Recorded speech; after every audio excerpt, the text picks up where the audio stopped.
traumatic. By the way, we just went live. So good afternoon, everyone. After a number of traumatic experiences, I'm delighted to be once again joined by a man who needs no introduction, Grandmaster Danny Gormally. I'm also joined by a Cheltenham teammate, International Master.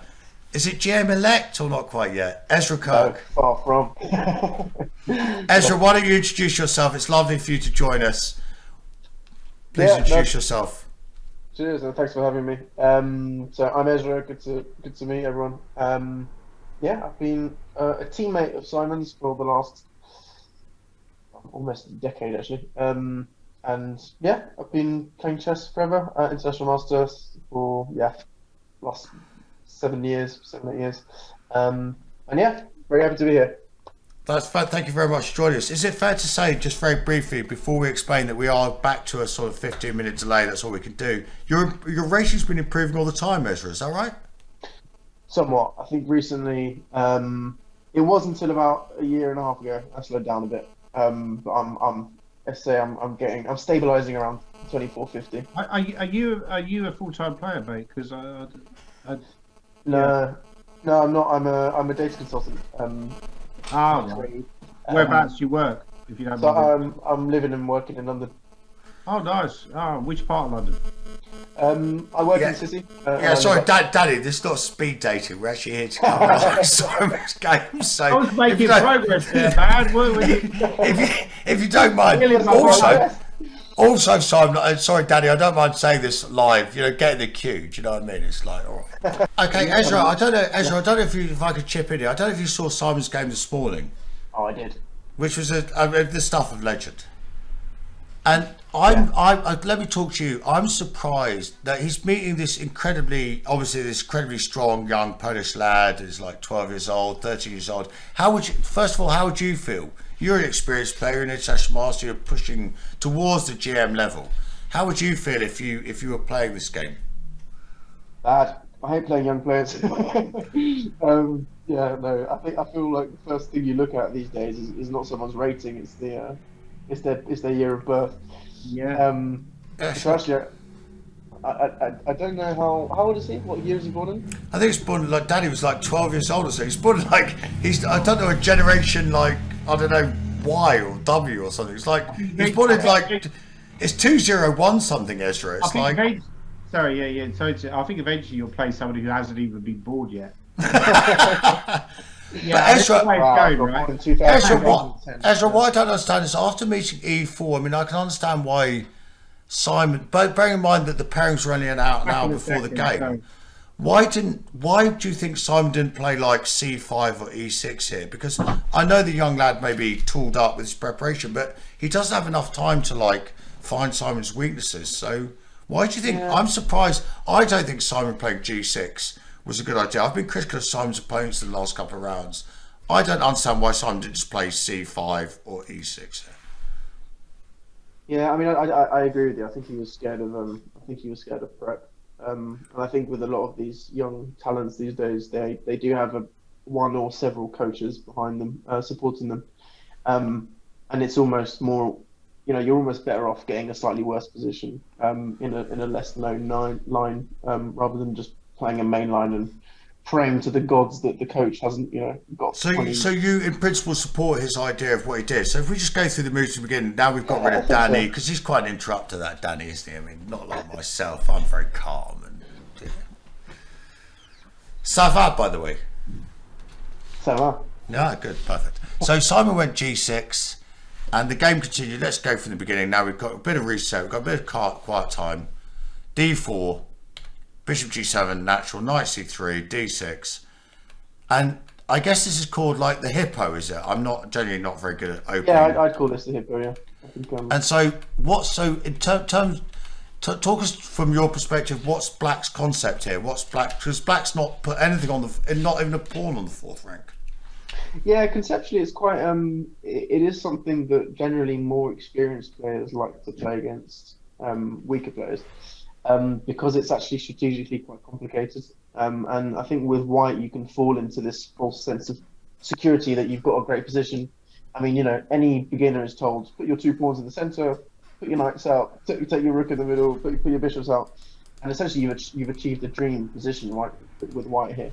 So what you're saying is basically white's got 2 pawns in the centre. They're controlling every 6 square. They're stopping black's pieces coming out into the middle of the board. As a battlefield, white's got it covered. Exactly. Yeah. Job's a good one. Let's go home. We've done the job. Let's just settle there. Exactly, and you can somewhat justifiably fit in a very comfortable position with white here, but the issue is that strategically it's actually pretty complicated, and there's lots of people talking about how pawn moves are the most almost the trickiest part of chess to understand, right? Is because every time you move a pawn, you completely change the dynamics and kind of strategic nature of the position. And that's the case here, right? Any move like e5 or d5 completely changes the position, and it takes quite a good player. So if I could just build on that, show the demonstration, the sort of like visual demonstration. If white was, maybe this is the wrong position here. If we just go back a couple of moves, yeah. And so when white played after bishop b7, white played knight e2. For example, it looks very attractive to me to go e5. Exactly. Thank you very much. I'm coming in with my pawns. I'm dominating even more of your squares. Yeah, and I think just even without going into the details of the tactics here, whether the pawn's hanging or not, I think it's just important to highlight the squares that become available. Yeah, it's that white bishop, the black bishop on the light square down b7, is suddenly liberated. The squares on f5 and d5 become available for that knight on e7, which was previously being dominated by that pawn on e4, which has now moved. Sorry, Ezra, I appreciate how strong a player you are, but you just to communicate to people at home, at the moment this knight on e7 looked quite passive. It has no obvious advancing squares. As soon as white moves the pawn to e5, suddenly this knight can advance into very important or very nice squares. Yeah, exactly. And those 2 pawns now on e4 and d4 are really nicely controlling all of their squares between f5 and c5 that those 2 knights are kind of eyeing up.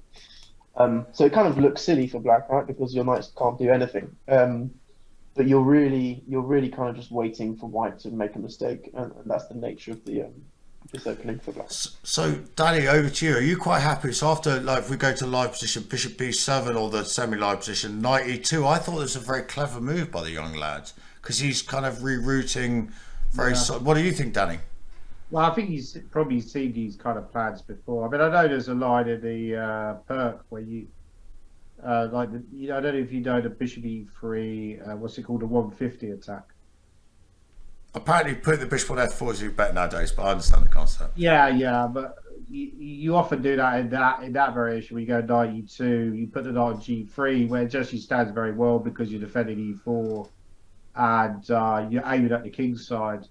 I mean, it's a little bit like a rope-a-dope strategy, isn't it? Because you effectively just, you provoke. It's a provocative strategy because you're provoking white to kind of do something. And I do find whenever I play this kind of thing online, I don't know if Ezra has ever played this kind of opening himself or Blair yourself. Players with white, they do tend to respond quite badly because they're used to studying lots of Sicilians as white. They're used to studying. Maybe not higher rate like super GMs or whatever. They obviously know what to do, but anyone below that level, they're often responding quite poorly. Danny, can I agree with that? Because I'm a couple hundred rated points below the usual guys, and whenever I've played this online against this sort of like position online as white, I've absolutely jumped into gun and played e5 or d5 and sort of tried to grab that more, and that's when it bites me in the arse. And I always think to myself, I should just wait a little bit more.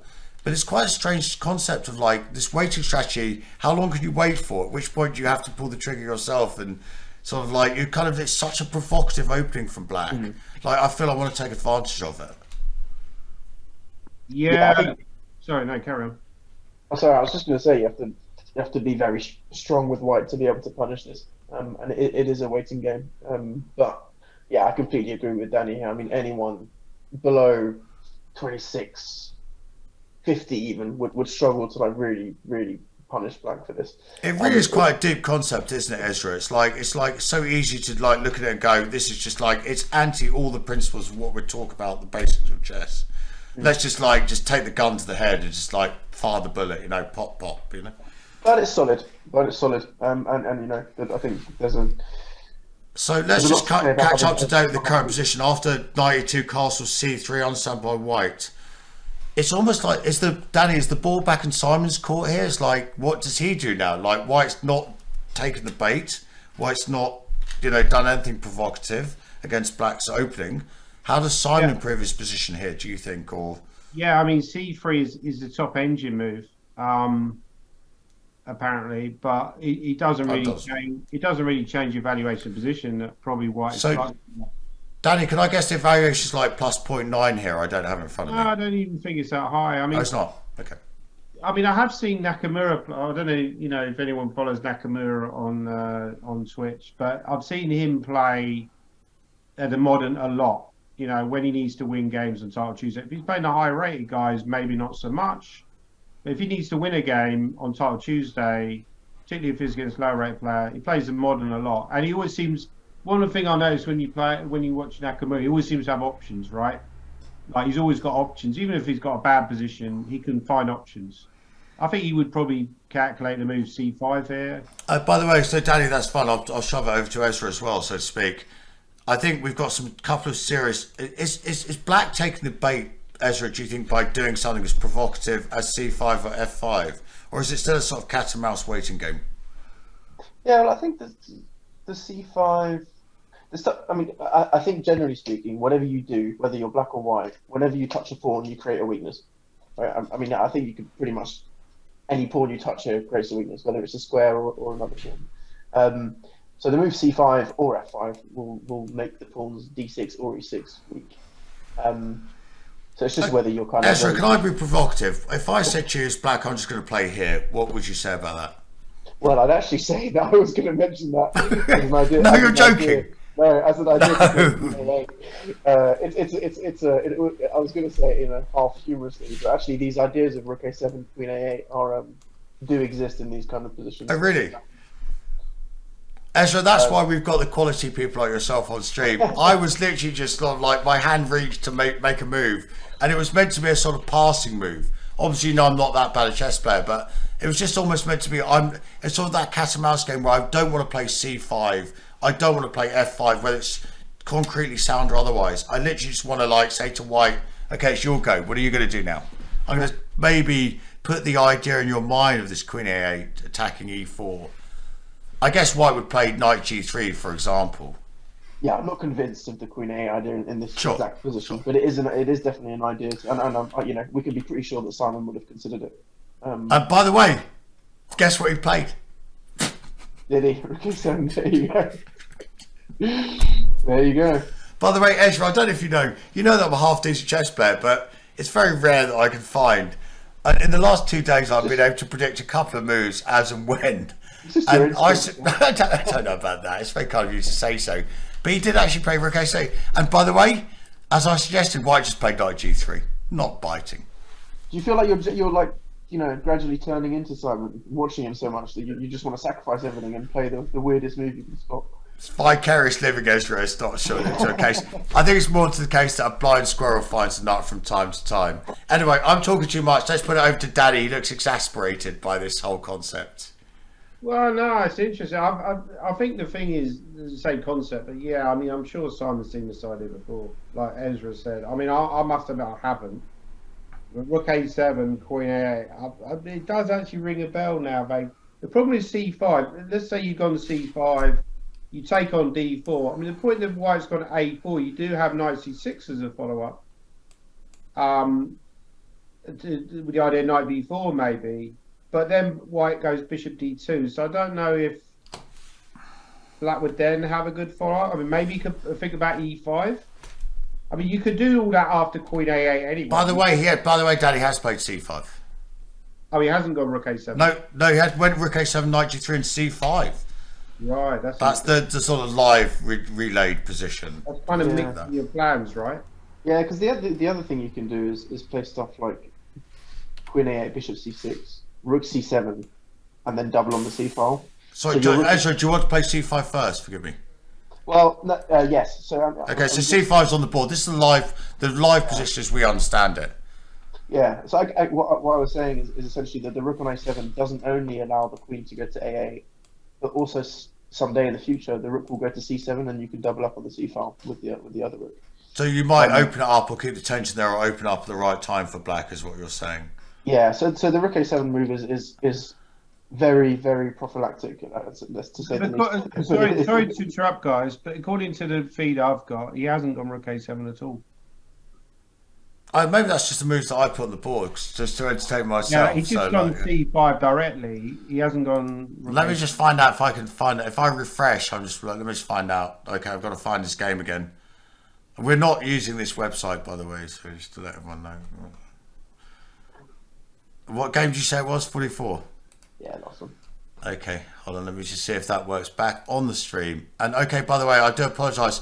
So I was told that I could put moves on the board without interfering with it. So Ezra, as interesting a discussion that was, and you could see how excited I was by predicting Simon's moves. I didn't. we were far off. But if he does play it now, no, but it's kind of you saying so. I was saying he definitely played rook a7. I was so excited that I'd see them. Apparently, what happened in this position, he went c5 straight away. No rook a7. So yeah, after rook a7, the evaluation just drops by like at least a point. Well, black's favour, I suspect. Obviously, because I mentioned it. Yeah. Yeah, the computer's stunned into silence. Yeah. So c5 is a good move. Is that right, Danny? Anyway, I'll be back in about 10 or 15 Okay, minutes. anyway, I can talk to Ezra. So basically, Ezra, what's happened is c3, c5. So forgive me for hijacking you. It wasn't meant to be a test of your character. It was meant to be a test of mine, the fact that rook a7 is not available. But actually, I think with this c5, it makes rook a7 more likely because the rook will end up in c7. That's kind of you to say so, but so I expect White would play knight g3 here, or is that maybe loosening the pawn on d4? I don't know. No, I agree. Knight g3 looks sensible. Let me ask you a question, because I thought the old sort of Russian school of chess was if this knight lands on g3 for White, let me just put the move on the board, for example.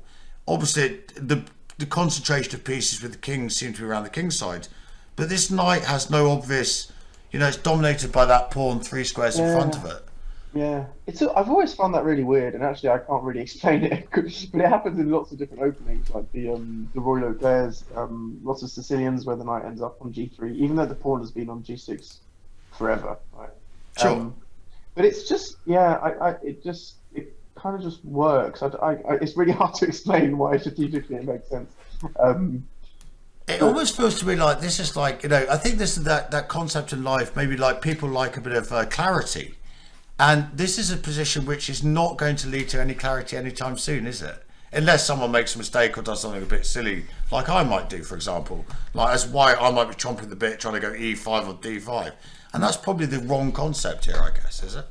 Yeah, I think with White, really, you want to just focus on making sure that you don't have any weaknesses. So, like, really, really consolidating your pieces. Whether that's doing stuff like, bishop e3, queen e2, bringing the other rook towards the center, or maybe trying to play h4, h5. Maybe just try and make a small opening on the king side. By the way, so I'm pretty confident here that White did play knight g3. I'm hoping I haven't got the wrong feed. So, Ezra, from your perspective, yeah. I'm not sure if you play either this position from White or Black, whether that's relevant or not. What would your mindset be as Black here? Let me ask you 2 questions. What would your mindset be? And if you were Simon playing this young lad, what would your mindset be? Let's start with that. I'd be quite happy with Black here because I think, this is kind of what you want. I think with Black is that White hasn't really done anything crazy to punish you. And you get this opportunity to play stuff like rook c8, rook c7, queen a8, or maybe bishop c6, b5. You have these kind of slow expansion ideas on the queen side, and yeah, it's kind of quite easy to play for Black. I think it's easier to play for Black than it is for White here, even though you're probably technically worse. What sort of we've talked about this earlier. You went live with on stream. We've had this concept. You're a very strong chess player. Even if the computer said it's like plus 0.5 or plus 0.6 or whatever, it doesn't make it so in a practical game. It's all about making the next moves and plans and formulation. If I was asked you, let me put it on the spot, what do you think Simon's next move is going to be?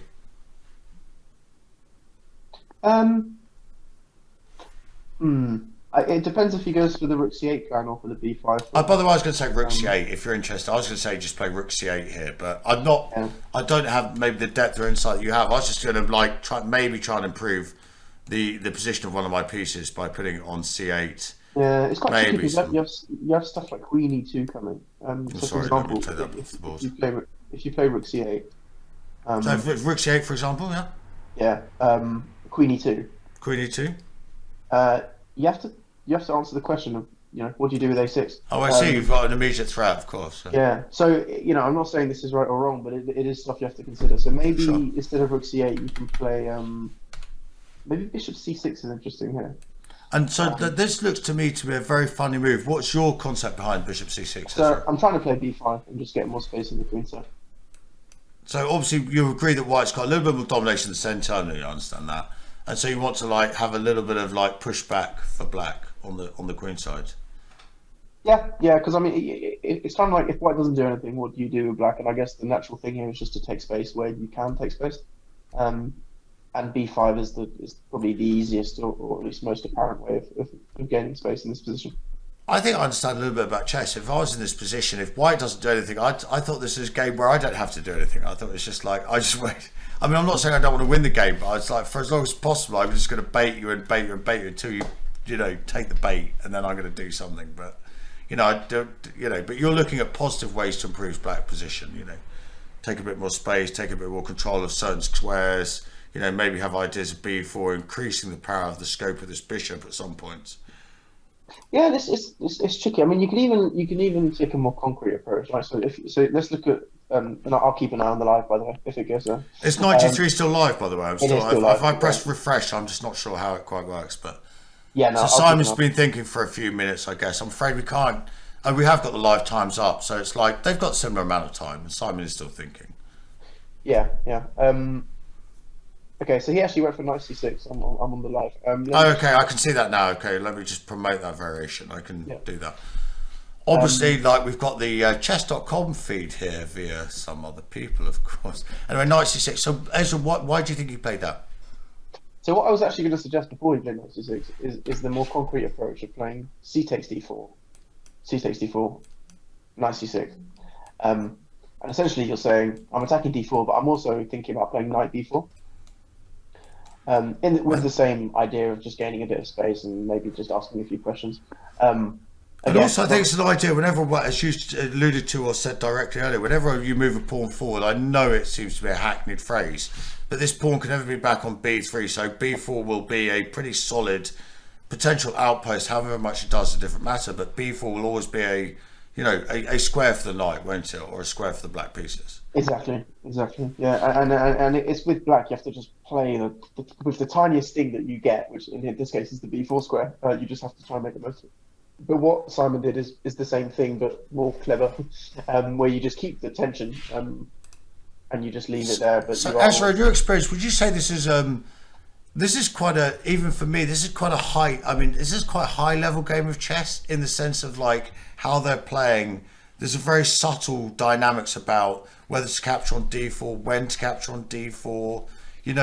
There's nothing's been exchanged yet. There's not been a pawn exchange yet.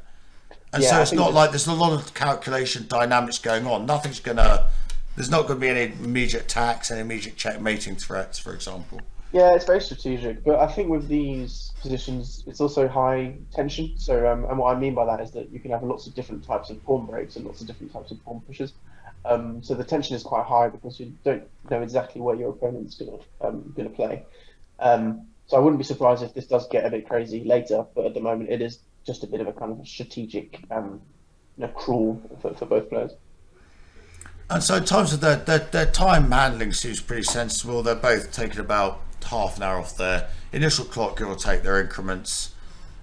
I can see, I don't know if you can see the live board. We've taken that off for obvious reasons because I can see the live board. I'm just thinking about it to myself. I can see they've both left the board, but I think I've got the live feed, and which no spoiler alerts because I can't see the moves. Yeah, can't see it. But that's fine. It's probably best because it's not, obviously it's like a 15 minutes behind the position we're looking at. What do you expect? Okay, so if you're white here, what would you expect white to play, or what's white? How would you improve your position with white going crazy?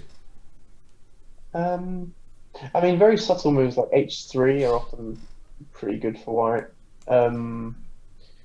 But I think we're getting to the point now where White actually needs to make a decision about what they want to do long term. I guess the most kind of direct move is Bishop F4 here, because you attack the only weakness in Black's position.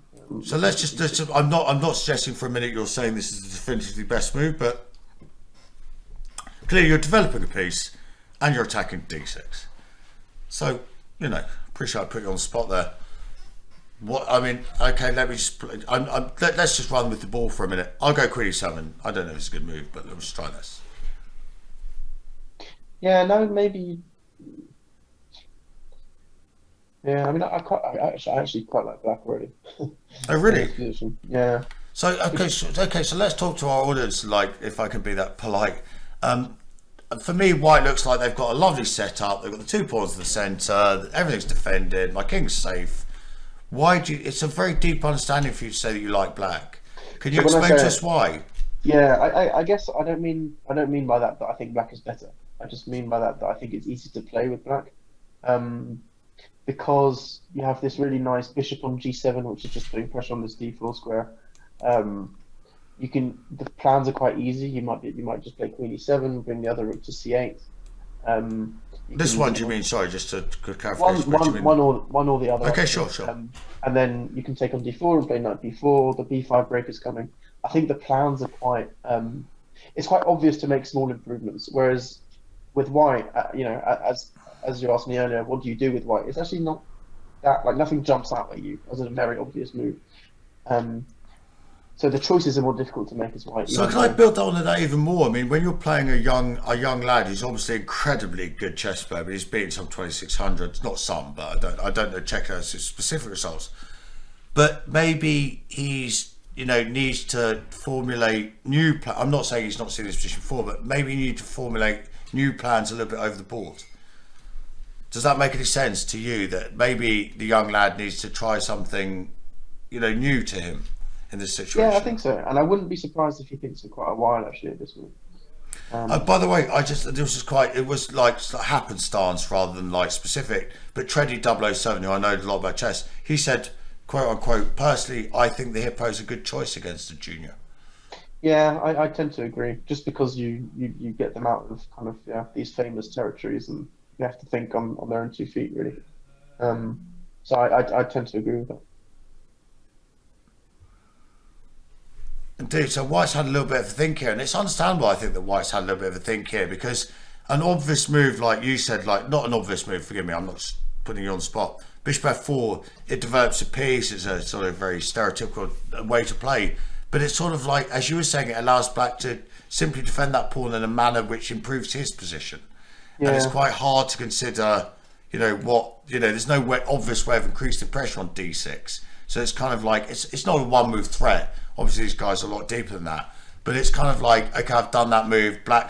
It's almost in more Black's benefit than White's to have Bishop F4. Yeah, I agree, and there's also E5 that you need to think of that as well. By the way, tell me the truth. Have you seen what White played?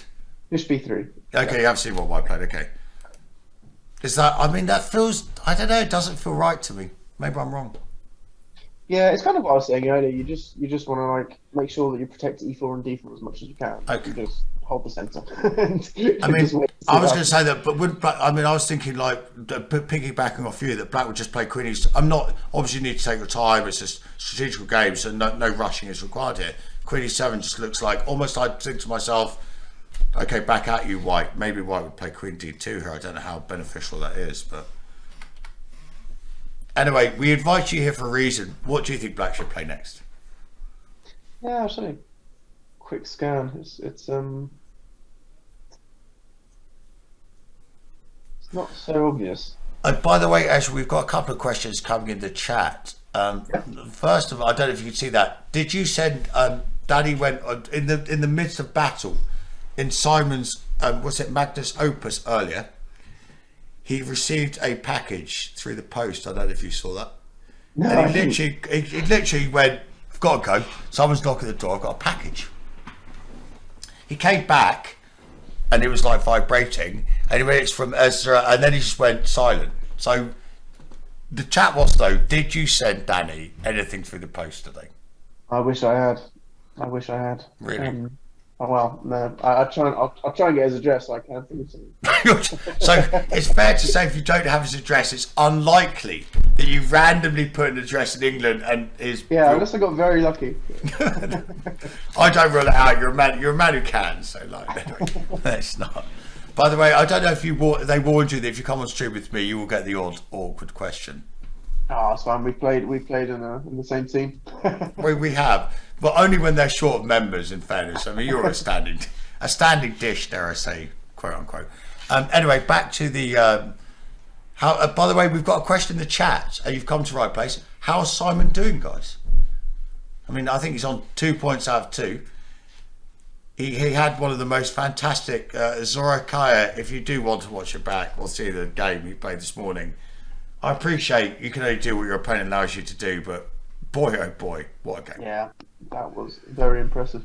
Let me ask you the question, because Danny was saying it this morning. Obviously, you know Danny pretty well in terms of his ability as a chess player. Have you had any amazing games that you're so proud of that we could link in the chat, you know, that spring to mind? They don't have to be. I appreciate a game of chess. Doesn't have to be like I sacrifice my queen and get checkmate. It could just be a brilliant game, you know. Unfortunately, my style is not as it's not as entertaining as Simon's. Whose is, I'd like to say to you, Ezra. I mean, I've seen you play some fantastic games, you know, and like, so I've seen that. I mean, I'm just not sure how familiar people in Simon's chat are with your. And I highly recommend. All you need to do is like Google Ezra Kirk chess games. You'll see some fantastic games at times. Yeah, thank you. Actually, and I actually there is one that comes to mind, and I hope Keith won't mind that I brought it up. But I played I was playing for my second IM norm against Keith, and I had a nice queen sacrifice to mate to get the norm, and so that was a nice game. I'm sure it's Is that available online, maybe? So, like, if you Google Kirk versus, were you white or black? Just out of interest. I was white. So yeah, if you Google Kirk against Arkle, Keith Arkle. And what sort of year was it, just in case they need to? I think it was 2013. Okay, so I think wow. Unlike Daddy, you didn't have a hard paper round. Yeah. They're hard to find. Anyway, so no, I meant. I'm sorry. I don't know if you misunderstood what I said. Like Danny looks quite old for his age, doesn't he? He's not here now, so we can talk about that. Anyway, before I digress, as the phrase goes.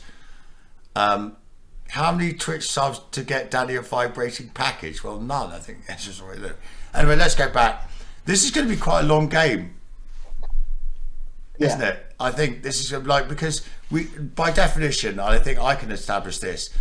They've played the same. They've played a similar number of moves, and there's not been an exchange of pawns yet.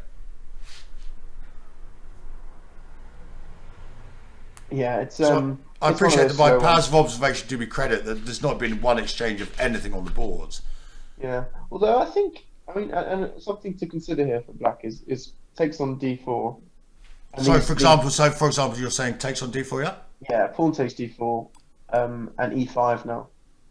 And you have to be very, very careful with this because they are big decisions. But the idea is essentially to start playing around these black squares. So if White plays d5 here, yep, you can play knight d4. Knight d4. Yeah, and I wouldn't even consider that. Yeah, and the idea really is if White plays. Thanks very much for the subscription, by the way, Funky Avocado. If White takes with the bishop, then they've given up the bishop pair, and you're happy with Black because you've got the pair of bishops. And if they take with the knights, so let's say knight takes, bishop pawn takes, bishop f4, let's say. Yep. You can play like knight e5 now, and actually you've got quite a lot of play around this d4 pawn. No, so this is quite. You consider this to be, and this bishop doesn't quite look so attractive, even though White doesn't quite. I appreciate that there's only so many squares on a chessboard to deal with, but like that seems like quite an interesting idea. Yeah, it comes up a lot in these kind of King's Indian structures as well, where you take on d4 once and then play e5 and so Ezra, for me, I'm a reasonable chess player. For me, this looks a bit counterintuitive, a bit counter-positional to like take and then commit your, Yeah, commit like this pawn here, that you've got this weakness here. I've got to worry about taking, or more importantly, like you say, I'd be thinking about like d5. First and foremost, this bishop might be blunt a little bit. This pawn's a bit weak, but then you've demonstrated to us how jumping that knight into d4 kind of changes the whole structure and changes everything. Yeah, exactly. This knight d4 kind of justifies it. And you have this c5 square for the other knight as well, which is another good reason for taking on d4. And essentially, you're just kind of waiting for the right moment to make a drastic decision and take advantage of these weakened squares. So like, this is what I love about your understanding. It's like you can see how like something's gained and something's lost. So for example, you break up your pawn structure, give yourself a backward pawn. But if, for example, as you said, sorry, I think maybe knight takes a better example. Knight takes pawn, takes bishop f4.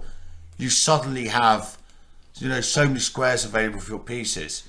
And so you suddenly have these sort of knight jumps into e5, into c5, for example. And so although from a visual point of view, black structure looks very ugly, you can take advantage of that. Something's gained, something's lost. Is that right? Yeah, exactly. And actually this d4 pawn, although it may feel like a weakness, it can also be a strength. Because it's not that easy for white to kind of gang up on it. And it's also controlling some squares that white might want to use. This e3 square is no longer available for the bishop. It's also a pass pawn, so in an endgame could be useful. And I think the other point as well is that even if the d4 pawn didn't exist here, even if you just took it off the board, black's tried to do that, yeah. Black's bishop on g7 is a monster, right? By the way, very quickly, thank you, AdNetSort, 45 months in a row subscribing, probably to Simon's content, not ours. But there are some situations where this, almost like you were saying, I think I've understood this. Are you a King's Indian player yourself at all? Yeah, I have played the King's Indian on and off. So you appreciate the value of almost like sometimes this pawn could be a strength and weakness. Even if the worst case scenario it was white rounded it up somehow, that would give black a lot of compensation for that pawn. And even if it didn't exist, black's bishop suddenly becomes a very strong piece from g7. Yeah. I mean, you can imagine a lot of situations where this bishop on d3 would move and black would actually take the opportunity to play d3 and maybe, take the b2 pawn. So going back to live board, Ezra, do you think Simon is sort of concretely developed? I hate to use these hackneyed phrases. Do you think Simon, every move is like, as you said, for example, like every time you move a pawn, it can't go back, it's quite a committal decision. Do you think Simon's thinking a long time or relatively long time in this position about his specific move or a specific plan and setup? Like, for example, this is a ridiculous question, he may obviously be considering your exact plan here. I'm sure he is considering this. Oh, really? I don't know if it's his style, so he might just not want to play it. He might just think it's bad, which is very possible. But the thing is that there are many other plans you can play with black. You can play Queen e7, Rook c8, like we were talking about. Sorry, slow down. Sorry, Queen. Sorry, Queen e7 and then Rook c8 coming up. Which rook would you feel towards more, like putting on c8? Yeah, this is one of the hard decisions. I naturally play Rook f c8 just because I feel like there will be more action on the Queen side.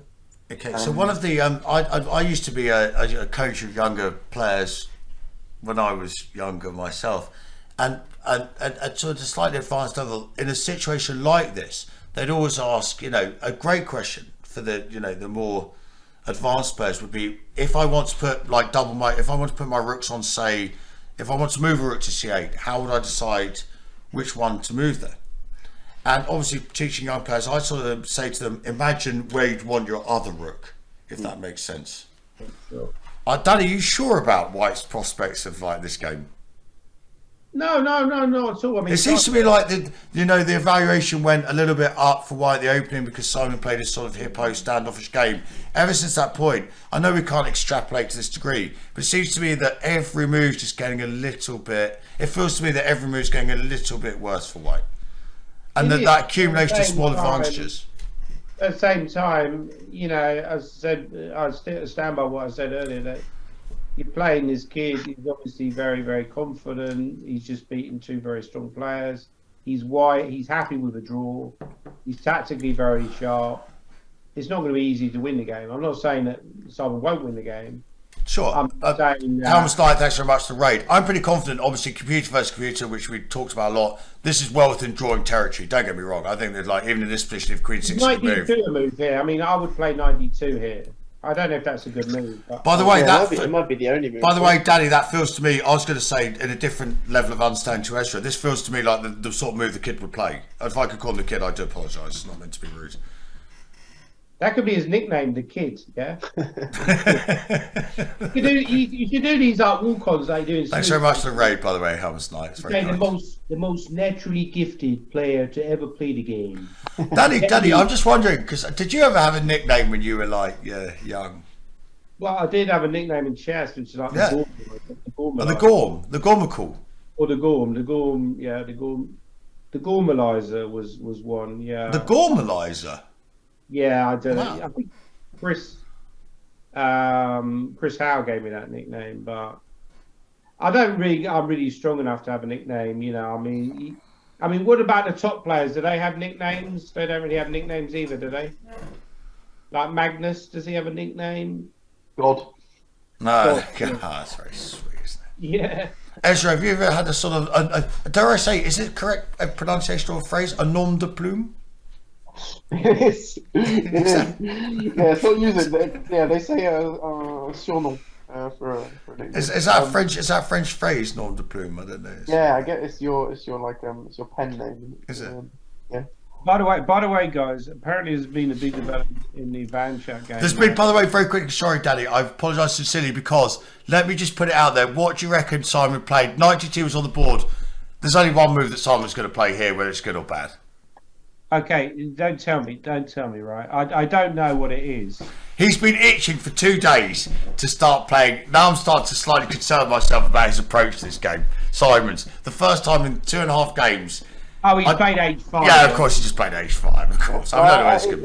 It makes a lot. It does make sense, yeah. Unfortunately, it's a strategic H5 and it's not an aggressive one. Okay, But the issue here is that it actually forces matters a little bit because it kind of forces White to play F3, in my opinion. Because Black was threatening H4 to them. So let's just go back. Let's talk a bit about chess. So Black's, why is H4 a threat? Sorry. So let me pass as White. King H1. Yeah. So if you play King H1, then you play H4. Knight goes back somewhere 92, and then Knight takes E4. So you. Oh, of course. So you just literally undermine the support. Of the yeah, pawn it's just on E4. So H5 is a very direct, question. So how do you defend this? So the question, of course, as ever, like the sort of like thing is, does White commit to playing H4 or not? Does it stop that pawn again from going any further, or does White do exactly as you're saying, Ezra, and go F3? And I suspect. Yeah, I mean the reason I think F3 is more likely than H4 is that H4 feels a little bit like a weakness. So if you start. Can I just say to you, this starts to feel a little bit longer term. The dark square is just like with this bishop being a bit passive here. I'm not saying there's an immediate takedown, but this pawn coming here, I guess it could be a little bit disconnected from the other black pawns. But it just starts to me to feel with black having 2 bishops, it just feels to me there could be some dark square weaknesses in that. This stuff can go wrong quite quickly, and I think 92 is the right move. If White goes, a bit. So sorry, in which position you say do you want to play F3 or not? Yeah, definitely, of course. Sorry, of course you would. And then H4, and then if White plays something like Knight F1, which seems a little bit inaccurate, then Black can play Knight H5. Oh right, okay, immediately jumping in on the solid. And so you're just straight away going. By the way, Ezra, it probably won't surprise you to hear this. White has played F3. Yeah. So yeah. But after H4 and Knight E2. Yep. Could you consider maybe? I don't know if it works. I wonder about Knight D7 when the idea of Knight B6 to A4. So Danny, I love this sort of whole board concept. You're looking at like we've sort of fixed some weaknesses on the king side, and now you're looking at this idea of like that whole board concept of switching your forces around to the other side of the board. I'm wondering after Knight, I don't know. It might seem completely ridiculous whether after a move like Knight D7, whether you could just go D5. I'd be slightly concerned. But probably not a good move, but maybe D5 and then just. By White, sorry. Yeah, and then sack the pawn and just go for the dark. Try and liquidate stuff, yeah? Yeah, I'm just going to try and sack a pawn and go for the dark squares. No, take on G7 there, Blair. Sorry, which point, yeah? So take? No, go back. Yeah, take on G7. That was my idea, right? So White plays D5, you're saying? E5, ED, Bishop G7, probably. Is this possible? I don't know. I know it doesn't make any difference. Okay, let's just say king takes. Your idea is to take. Let's look at your idea. Take, and try and hold this as White, yeah? Well, maybe I don't swap queens. Maybe I'll find some way to keep the queens on. I don't Also, know. even in this position, I guess that suddenly your dark squares can't so readily be exploited by black because there's no dark square bishop. There's not a lot of material on the board, maybe. Yeah. But maybe I'll keep the queens on. Maybe I don't agree to the exchange so quickly. So you're thinking maybe like a move like queen c3 perhaps? Or queen e3, and if you go queen c5, I avoid the exchange with knight d4. Yeah. And it's probably a load of rubbish to say. It just seems to me like I'm not saying it's not holding, but it just seems to me progressively. That's why I'm not confident. Yeah, I think black's fairly better here. Quite comfortably better. Yeah. I think it's like, but White's sort of increasingly putting him under more and more pressure to find accurate moves to hold the draw. He's not stockfish, and it's like even if it's in the drawing parameters, he's got to demonstrate that. By the way, we do have a move on the board. After f3, Simon didn't commit to anything. He just, I think, understandably went queen b6. Yeah, and the threat here, and I was going to suggest this actually, is b4, because the bishop is Trapping this bishop on c3. Oh, there's knight c4, so I don't actually know if it is. Okay, so it's not. So you're Ezra saying that obviously if b4 looks like it's trapping the bishop, White has this move, knight c4, attacking the black queen, which allows the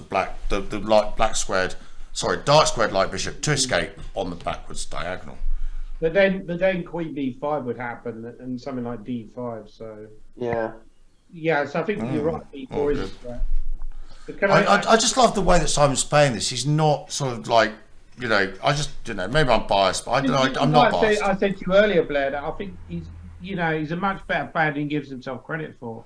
When he just plays solidly, technically, he doesn't go gung ho, and I think he's a very strong player when he does that. Like easily 2,500 plus strength.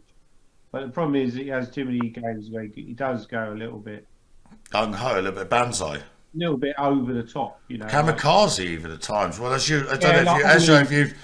the way, Danny, did you study Ezra's games in his sacrificing? Well, I haven't got round to him yet. The problem is I can't do everybody because there's already I'm a very lazy person. Don't forget. And Ezra, have you heard about this concept? Maybe I appreciate you're a busy man, but you weren't listening to our stream earlier. I mean, why weren't you listening to our stream earlier, by the way? I tried to empty my diary, but I couldn't quite make it work. That's not really an answer, is it? Anyway, but Danny was talking about, it seems to me that when players of a certain caliber start sacrificing, it doesn't really work statistically in a sort of like quite anecdotal statistical experience, doesn't really work in their favour. Yeah, I think stronger players get particularly strong at defence, and it's just very hard to crack that because strong players will, even if they haven't seen the whole thing from the start, if you start sacrificing against someone who's very strong, then they will just scan every single possibility to defend, and a lot of the time they're just very hard nuts to crack. Indeed, I mean, there's a statistical bias in terms of what games we look at, and obviously the opposition and the circumstances, and obviously it's almost like some truism of however you play. Whether if I was playing like Danny or yourself, whether I sacrificed or not, my results would probably be pretty negative regardless, because you guys are stronger players than me. It's nothing to do with And even if I had an incidental or marginal benefit from sacrificing, it would not be statistically significant. The statistical significance would be that I'm a weaker player, so I lose games. Also, I think the point I was making earlier was that, the stronger players were saying, I did Tau and I did Karpov, and they scored heavily when they sacrificed. Firstly, they're more discerning, but also they're better at exploiting the opportunities as a sacrifice gets them, which I think is a very important point. That we might sacrifice a pawn or a piece or whatever, but we're not. A very good example is that Banchak game that's going on at the moment, because White sacrificed a piece, got to a winning position, but somehow wasn't good enough to put it away, and now the game's turned around and the Banchak's winning. Oh, is that happening? That's what happened? I don't want to switch over to it, by the way. I mean, that's like an example of what I was trying to say, because I think if Banchak had been White in that game, he probably would have won from that position. But he's unable to, and that hurts your stats, right? And we're all about stats on this channel because we've now turned into the Gormally stats channel. It's no longer the GingerGM. We'll see about that, but that joke fell flat. But yeah, I appreciate it. This looks very dangerous, Queen B6, because B4 is. And by the way, Bob White's played B4. White's going wrong here, isn't he? Surely. No, but the problem is if you go knight. I think he was worried about knight b3, b4, and bishop a6 was making significant progress. Let's just look at that. So knight b3, b4, bishop retreats. And you reckon, because suddenly this bishop, from biting on the proverbial granite, suddenly has a strong diagonal. And it's like activity for black, I guess. Possibly, yeah. And the thing about b4 is, again, this is like an engine kind of thing. In that, us old stages like you and me, Blair. Absolutely, that's correct. Not to pull it Ezra to this, absolutely. Yeah. We want him back on this channel, Yeah. Yeah. We look at b4, we think that's just an ugly move, but these kids, they don't think like that. They just think, what's the best move? Yeah. It's the move that fits this position. I have to play. It's the move that's the best move. I have to play. I don't care about the fact that I can't move my pawn backwards. I don't care about weakening c4. It's just the best move, yeah. And you're absolutely right, Danny. For me, from my level, I'm just looking at that move and thinking, I've got this concept in my mind. It's just going wrong for white, and this move is just not just ugly, just wrong. But maybe you're absolutely right, Danny. It's probably could be the best move. Is e5 a move now? Maybe is e5 a move, because I want to go e5 and d5, e5. And then so king h. This is me. I'll play king h2. No, that's true. You got king h. Yeah, but then I can take on d4, and have I got a knight g4 trick at some point? Maybe not.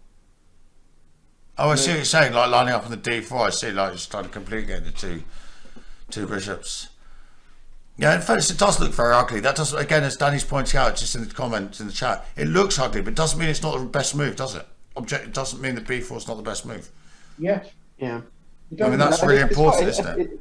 It's a modern day and age, isn't it? Different way of thinking, I guess. Yeah, and it could be because he's a very young player, and it's actually quite aligned to the rest of the game. He's managed to take his time, be patient, play quite precise and quite subtle moves at times. Like b4 doesn't actually look good, and he will know that it doesn't kind of look good. But he's prepared to pull the trigger on himself, almost. Yeah. Ezra, how strong are these young kids? Because I'm looking at. I see so many young, and not just this young lad I've never heard of before, not because I don't follow chess, and yet he's turned up, he's rocked up, he's beaten at 2600, he's beaten Matthew Wadsworth, who we know is a very strong player, and he's like holding Simon, and he's showing maturity, cliched beyond his years. I mean, how strong are these young kids? Well, they're disgustingly strong. Yeah. Unfortunately, I had the pain or the privilege to play Nihal Sarin twice, I think, and Pragnanda while they were coming up. Oh, really? And around the ages of 12, 13, 14, and they were already better than me. So it wasn't an unexpected result, but you just feel the weight of these kind of geniuses coming up, and it's just. And how old were they when you played them? It's relevant of their ratings, of course. They could have been like 1200, but we both know they'd like double that and add some more, even if they were somewhere. It was somewhere between 12 and 14 years old, I think. Sure. Oh God. Okay, so they're definitely stronger than me already. Did you get any results against them, by the way? No. I really, okay, bloody hell, okay, that says enough. By the way, Simon went knight d7. But somebody said, okay, so he wants to go knight e5. Also, knight e5 is a very flexible move. So maybe I had some merit in what I was saying. This move b4, we know that. Sorry, I'll just move that. We all know that. Sorry, let me move back so the arrows aren't on there. This does somewhat weaken the c4 square. I don't know how critical that square is, but yeah, definitely. It's actually because knight e4 is definitely an idea, but you're almost, and I don't know if threatening is the right word, but you're almost threatening d5 because then e5 is like unstoppable. Yeah. So Ezra, what you're saying is black wants to potentially play d5 because e5 would no longer ever be an option for white in this current position because of the pin. Exactly. And so and why in principle is d5 a good move, Ezra? Because you've got the pair of bishops here, so it's kind of been the theme of the whole game is that black really wants to open up this position and let these bishops breathe. Run ravage, yeah. And white wants to do exactly the opposite. So the move b4 really is saying, well, what are you going to do with that bishop on b7 for the rest of the game? So in principle, if black were to play a move such as d5, white's automatic or desired response would be to play e5 and shut that structure down. Yeah. Block at least one of the bishops out. Obviously, but maybe obviously block both the bishops out. But now d5 is a threat, Blair, because e5 is no longer a response. So maybe I would predict that white will go king h2 here. I don't know what you guys think, but well, obviously, do you know? I think whatever Ezra thinks. So Ezra, what do you think? By the way, Danny, I'll give you my answer in about 30 seconds. Yeah, I was thinking either king h1 or king. Maybe king f1 is actually more. Danny, by the way, I'm thinking maybe King F1, not King H2. I was just coming to my way of thinking that maybe that's what I want to play. Oh, just to okay. put my king slightly more towards the centre. Ezra, why were you playing King F1 out of interest? Yeah, just I mean, because in the end game, you do want to get your king towards the centre because it becomes. So Danny, basically just exactly what I said. So that's. But it's always this is very, very difficult, and this is something that the Super GMs do very, very well. King H2 played, by the way. Okay, good. So your first response, Ezra, was correct. Oh no, sorry, I'm not blowing smoke no other way. So this kid is. I've got to say, sorry. I feel really awkward. He's got a name, and I was told, by the way, I found out from how to pronounce it. Cieslak, I believe, is my best way of pronouncing it. I actually did my research, which you believe, Danny. Spoke to my. By the way, I think King H2 was a top move. What do you think the evaluation says now? By the way, I think it's 0-0-0. Obviously, it actually gives white a slight edge, tiny edge. No, this is 0-0. If you've been on stock, it should be 0-0. Yeah, I mean, because it's just a draw, isn't it? I mean, it's just a draw by perfect play. I mean, this is, in my opinion. Yeah, but has Black actually got? Really... So where did Black go slightly wrong? I mean, by the way, Danny, Black's still going to win. Don't you worry about that. I actually think. Okay, hear me out, right? I actually think it's actually easier to play for White now, because White is just basically responding to whatever Black does. Whereas Black is the one who has to really weigh up whether you should go E5 or D5 or F5. Well, okay, what if I just go, okay, if I use that sort of game... It's not exaggeration. No, but Danny, what if I just use that game theory and I just go like, I don't know, King H7 as Black here? Just to perpetuate that sort of like standoffish type of like, if your strategy is to respond to my strategy, I'll just like make a pass. Yeah, I mean, whatever sensible pass is. But there may well be ways that White can make progress. By the way, I'll tell you what I think Black will play, Queen A6. Yeah, I mean, I did look at Queen A6 earlier. I like that move. Danny, can I tell you why I think he'll play that?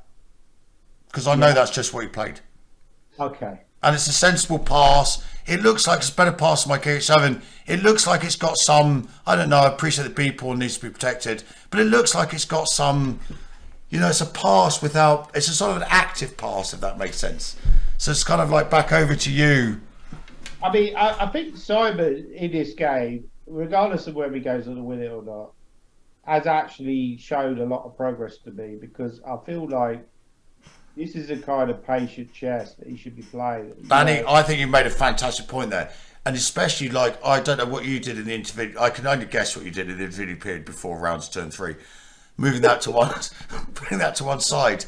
I was thinking, obviously, during my preparation about how Simon would respond to such. The phrase "after the Lord Mayor's show" came to my mind. And, like, he might get so excited, he might not, have that reset.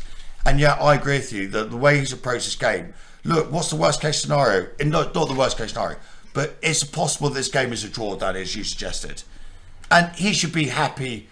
He'd love to win this game, of course, but he'd be happy with his day's work, wouldn't he? Not just because of the beauty of this morning, but just with the results. No, I agree. I mean, I feel like, but as you said before, it is an opportunity. You're playing against a 2200. You're Black. I know he's an underrated kid. But by the way, is this the weakest rated player that this young lad's played? Well, not necessarily, because well, it either is or isn't, Danny. In fairness, Well, Wadsworth is low rated. Okay, so it's not. Okay, so it's not. Wadsworth went up to 2490 recently, but he's had a big drop because, as I said before, it's actually really, really hard to. Anyway, as we get to the business end, the moves are coming in a bit thick and fast. So maybe we get to a point where whether the game's been a little bit strategical, we should probably focus on it. Knight B3 has been played, and Simon very quickly, rightly or wrongly, went Knight B6. Yeah. Ezra, over to you. Well, yeah, there's something to be said about this point around move 30. And I think at every level, people struggle over the board to kind of manage their time well. And so many games are decided between the kind of move 33 and 39. Yeah, exactly. Yeah. And it's so important to just play sensible moves.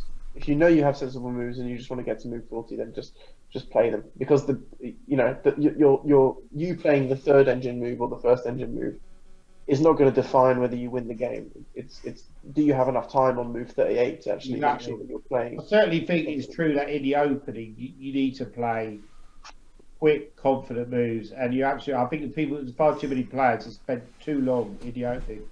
But in this position, Blair, A5's on the board. Sorry, I don't know what you're going to say, Danny. Sorry, spoiler alert. I was actually wondering whether, I know it's a crazy idea, I wondered whether white could go D5 instead of knight A5. And then if you go E5, I was wondering about knight C4, knight C5. Yeah, just getting these connected passes maybe and just a lot of pressure. Yeah, but obviously that didn't happen. White played knight, okay, so for the record, white played knight 5 and Simon very Black quick. could have taken on D5 anyway. Like, I believe that Simon very quickly responded knight A4. Yeah, it's great what he's doing. Knight C4, sorry, forgive me, knight C4. Yeah. Well, So the immediate question to ask is like, if white, I don't know how, if white got rid of the pair of the bishops, is that, I appreciate structurally that's good for... I still quite like black here because I quite like black here, by the way. And now we're turning towards an end game where the positions of the pawns that are fixed matter, because black has a bishop on c3, which is dark squared, and has a pawn on b4, which is also dark squared, which is generally considered bad in these kinds of positions. It's not always that bad, but it makes it seem that black has a slight edge just because basically black can attack that b4 pawn, and that bishop on c3 can't attack the pawn on b5. So that's why you generally prefer to have your pawns on the opposite color of your bishop. Again, that rule has exceptions, but that's the general gist. Absolutely. So as this game goes on, if like maybe the queens are exchanged off, it becomes slightly increasingly harder for white to defend this weakness on. Sorry, I've got a lot of colours going on the board. I'll go back to that. It becomes, if this exchange were to happen, this pawn becomes a perpetual concern for white, doesn't it? And it doesn't mean it's a defining game changer in terms of white can't hold, but it makes it harder, doesn't it, as the game goes on? It can happen quite quickly. So if you imagine something like h4, which is probably a very bad move. No, just but d5, e5, and bishop f8. Yeah. And then next move, I'm going to play queen a6, queen a4, or wherever I can go on the a5. And then you've got the danger of pinning white down. You've maybe got some entry squares. You know, you can maybe Zugzwang as well as the preserve of the stronger side, isn't it? In endgames. Yeah, exactly. And I wouldn't be surprised if black was already completely winning here, actually. But really unless white has something special. But that's the kind of thing that black's aiming for in this position. But I think this is why I wanted to do this D5 move earlier, guys, because I just hate defending passively. You want to do it for white, absolutely. Of course, there you go, Danny. And by the way, engines support that one. Sorry. I'm going to go for some kind of activity because I feel like if you look at black's pieces, you've got queen on a6, you've got bishop on b7. Most of the black's pieces on the queen side. So I'm looking at the king side. I think the black king side is very bare. Let's play a bit like d5 instead of knight a5, I was thinking. Or even d5 here, maybe. I don't know. Is d5 here a move? Well, no, I think, Danny, much more interested in your concept rather than necessarily your absolute specifics. But... Yeah. Because I want to sacrifice a pawn because I want to try and open up the black king. You want to get some activity with your c3's bishop, of course. Yeah, I hate when you went to unblock the toilet, Ezra and I were talking about this bishop on c3 just becoming eternally passive, basically. Yeah. That's right. But maybe he just leaves the knight on a5 and what do you do? Clever. Yeah. Well, but white still needs a move. I mean, I don't know if you do need a move. Can you take on the c4, guys? How bad is that? And then just go back to the queen. Where do you want to go? C2? Maybe D2? Just to pass? Yeah, okay. Holding everything together. I'd be very, very happy with black here. I'd be thinking I'm not necessarily going to win, but I'd just be thinking I'm going to press you for eternity here. So what's your next move?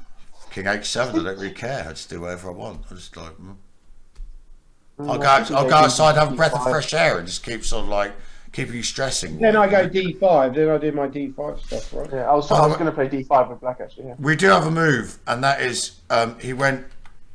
I don't understand this move. He went queen. Maybe I'm sure you guys. I always say this, and then within 30 seconds, you guys tell me what the truth is. Queen b1. Wow. What's that all about?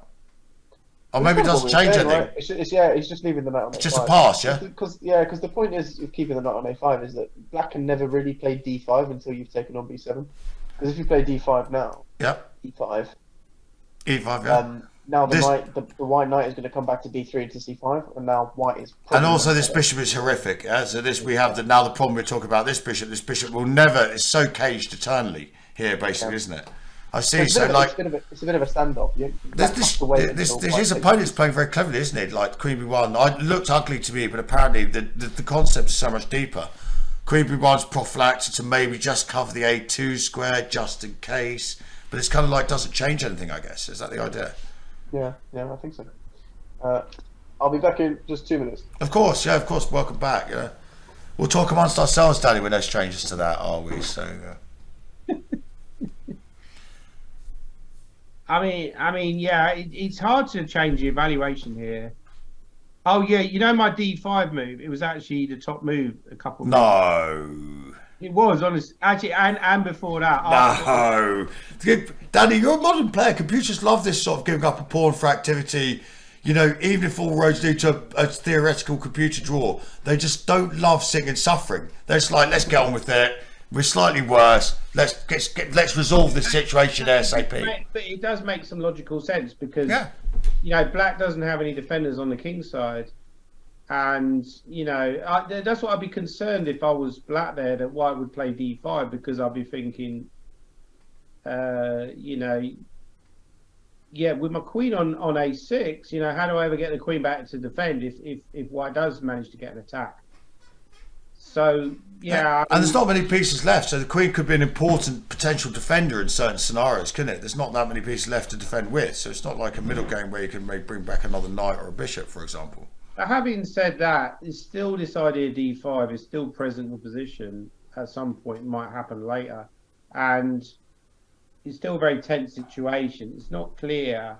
I mean, this guy is making. This is what I was thinking earlier. This is why I predicted a draw earlier because I think this guy is making life very difficult for Simon. Yes, I agree. I mean, I'm sort of warming up. By the way, with his moves like Queen B1, B4, which look very ugly to me, arguably very good moves. Like you said just a moment ago, if anyone were for choice, it'd be white after King H2.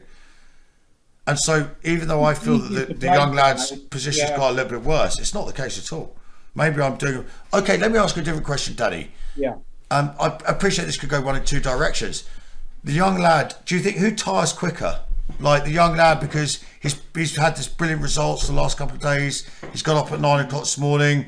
He's been if the game gets drawn out. Do you think he's more likely to make a mistake, or do you think it's the opposite? No, I think it's always the older player because I think these kids have just got like, unbelievable energy. Sorry, when you say today the older player, you mean? Well, Simon will be the older player. Just in case there was any doubt about which one of these two is the slightly older player. I'm going to do another statistical boring thing where I looked at the accuracy of certain players like myself. So I looked at Magnus Carlsen in 2013 when he won the World Championship match because part of that was I started going down to the gym and I was doing these fitness classes and I'm seeing all these fitness instructors and how fit they are, right? And I'm thinking... So we're talking about your grinder days or something like that? Yeah. Well, that as well. But the point is that, you know, they're really fit, right? I mean, you know, how they can keep going. Like, and I'm struggling. I'm really struggling. I'm sweating, you know, I'm out of breath and everything. And they just make it look easy. And I'm thinking, well, this is probably how... you know, 1500s or whatever, think when they see me play chess because they're thinking, you know, like, how does he make it look easy? Yeah, it looks so easy, yeah. Yeah, and I was thinking, it made me think, you know, is there a definite link between fitness and chess? So what I did, I looked at the games of Magnus Carlsen because obviously he seems to be in very good shape and he's known for having great stamina. And I compared his accuracy to mine, and then I looked at the games past the time control. And one thing I noticed is that after the time control, my accuracy often would just drop off a cliff because of fatigue syndrome would come in, right? With Magnus Carlsen, obviously he's a very good endgame player as well. His accuracy would generally go up after the time control, which is quite incredible. Considering that is quite incredible in fairness. Yeah, I know we appreciate this as self-fulfilling prophecy, the statistical bias for him being a good endgame player, but still, if his accuracy to go up is still, it's very clear to say that even with his ability to play endgames well, he's not getting fatigued very easily. If he were getting fatigued, his axis would go down or would suffer. Yeah. And it's interesting that Keith Arkle is obviously a good friend of mine, but also a rival. I'm always attacking him, like whenever I can, but in a nice way. And his accuracy dropped off as well, because you'd expect the opposite, because he's known to be a very good endgame player, known to be a good grinder. I don't know if this is a revelation, Danny, because I know we're talking about proper chess players, not me, but my stamina actually gives out after a couple of minutes. But that's only in blitz games, can I just say, just to clarify the point. No, I mean, I don't know if Ezra finds this himself. He's obviously like a young guy. Yeah, I mean, I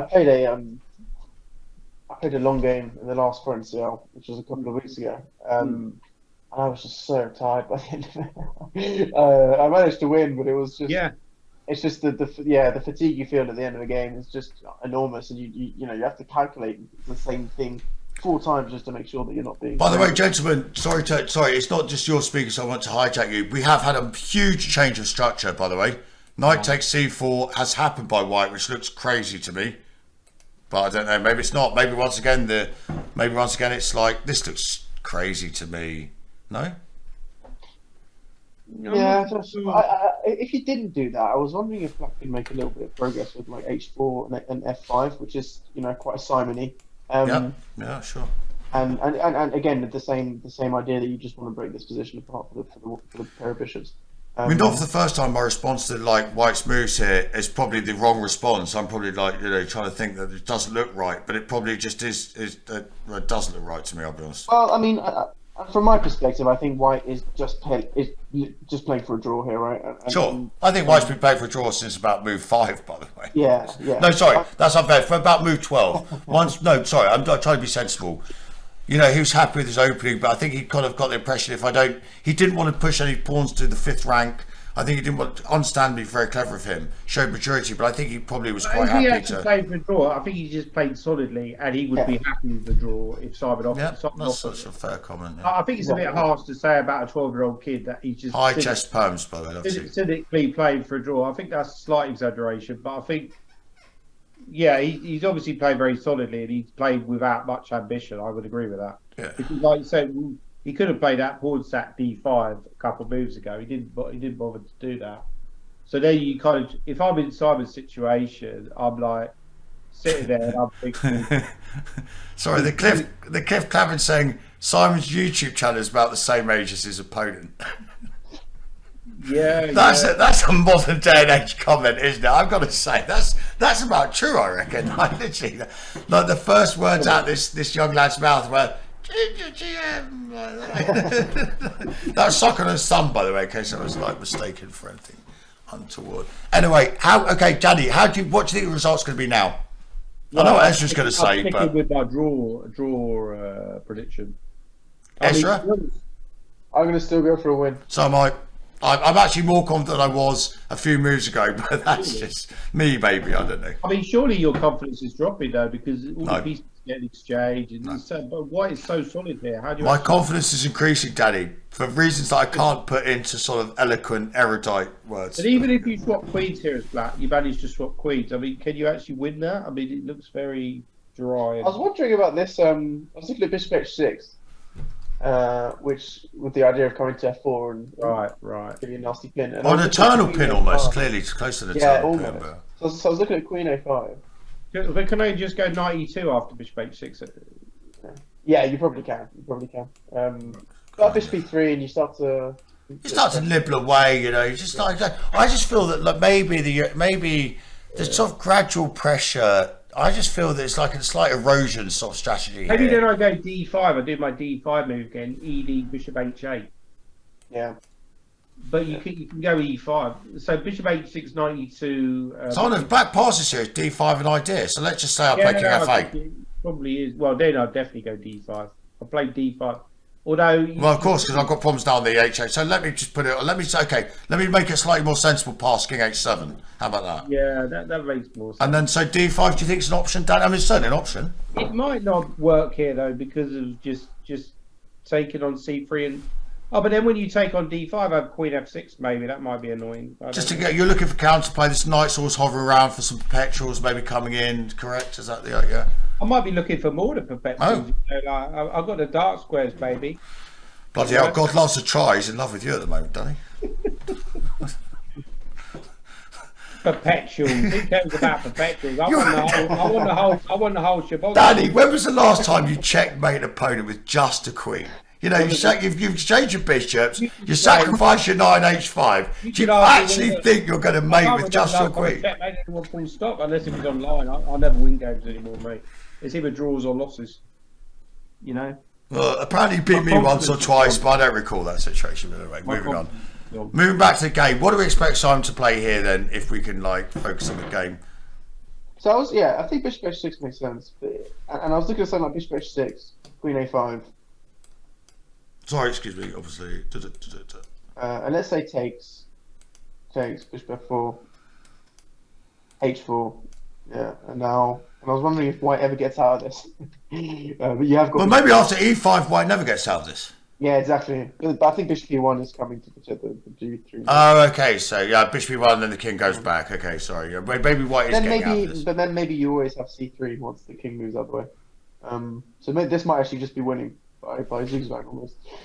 Yeah, that is winning, by the way. I just cheated, put the engine on this exact position. That is winning, by the way. Ezra. Yeah.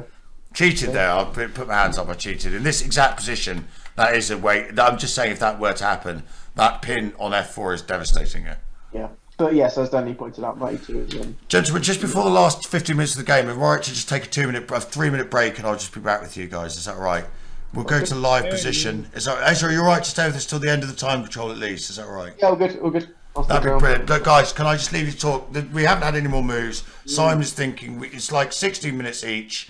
I'll be back in like less than 5 minutes. That's right, guys. Thanks very much. Cool. Cheers. Yeah. It's been a long day. So are you doing every day, Danny? No. Blair asked me to come in today, and so I did the morning. I wasn't originally going to do the afternoon, but he asked me to do the. I mean, I hope I'm not stealing your fun there, mate. No. Nah, but yeah, I don't think I'll be doing every day though. It's tiring. There's double I quite games as well. enjoyed it. I don't know about you, but I quite enjoy doing commentary, right? Yeah, it's fun. Especially when I get to torture people with my West Side Story. Especially this morning as well, assisting the game of the millennium.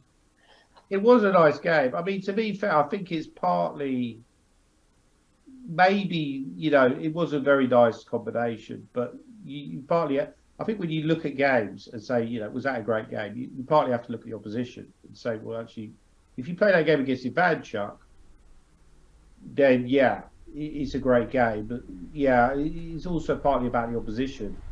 Yeah. Because I remember Kasparov, I was reading this Thinking in Format, and Ian Rogers, he's quite a good writer actually. I don't know if you've seen any of his writing, but he talks a lot about like his old tournaments for the past he used to play. And he was talking about, I think it was like the Dubai Olympiad or something like this. And he was saying that Kasparov was on the voting panel for the best game. And he said that when it came to putting in your sort of like nominations for the best game, most players would go for other players' games or whatever, but Kasparov would just put in his own games. Right. And I think he said something like, it was some game that somebody played, and that was actually ended up winning the best game prize. I can't remember who it was off the top of my head, actually, but it was quite. I know it might have been Rogers himself, but I think he was saying that his opponent just played very badly. Yeah. But this game wasn't really a very good game, and he said he had this game. It was this very obvious example where he just played like a much better game than what Rogers did. He said he played an even better game against Ivanchuk. But he said that the only people who would understand that game was him and Ivanchuk. Yeah, I mean, that's the problem, isn't it? It's the chess is so deep. And especially at the 2800 level. I can't imagine how deep it gets. And yeah, they start appreciating things that, don't even occur to just anyone else. You think that's true though? I mean, I'm not even sure that's true. I think they're just more consistent. They know more positions. I don't necessarily think they're thinking on chess at a totally different level to us. I think they're just. No, but I think the depth of like subtleties, I think are probably quite impressive. True.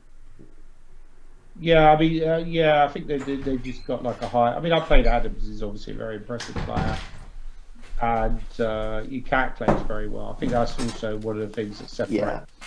Yeah. You know, so, gentlemen, I can update the moves just to interrupt you. Yeah. We have had Queen A1, and then it went D5. Is that what's played? Oh wow, that's a good move. I like that move actually. Yeah, I like D5. Yeah. E5, Bishop F8. Yeah, classic. And really, if white